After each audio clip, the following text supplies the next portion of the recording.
So, Dr. Basil, what kind of projects, right, can we do to actually generate carbon offsets?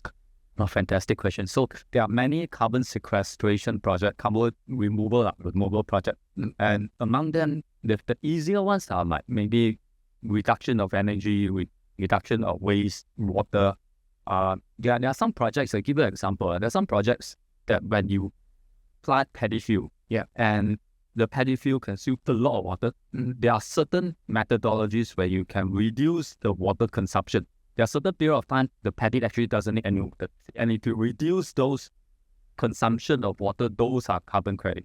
Another one is soil fertilization. So there are some badlands where you plant tree, the tree is not going to grow very well, and therefore you don't plant trees, and therefore if you re-fertilize them through either biochar or activated carbon, those I think will qualify for carbon credit. So there's big range, so it's not just one. I think in the last interview you asked me about forests, and then I told you about afforestation, reforestation, and prevention of deforestation. There's only 3 out of the 8. So there are many ways. I think there was a report that talked about 48 ways of reducing carbon.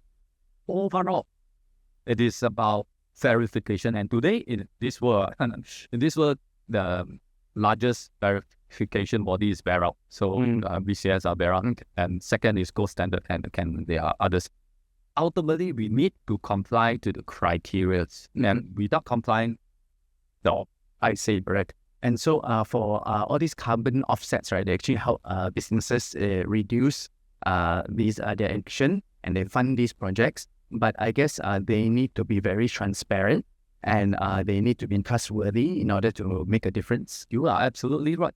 So when we go to BERA, for example, there are long lists of criteria, and we have already discussed this. But let me give you another example. So let's say if you are in slightly smaller country like maybe Singapore. So in Singapore, you say you want to plant 10 million trees. Cannot. That means the land is not even enough for planting like 5 million trees. So how do you do this? You have to buy carbon credit from another country. Right? So to buy carbon credit from another country, there are a long list of criteria.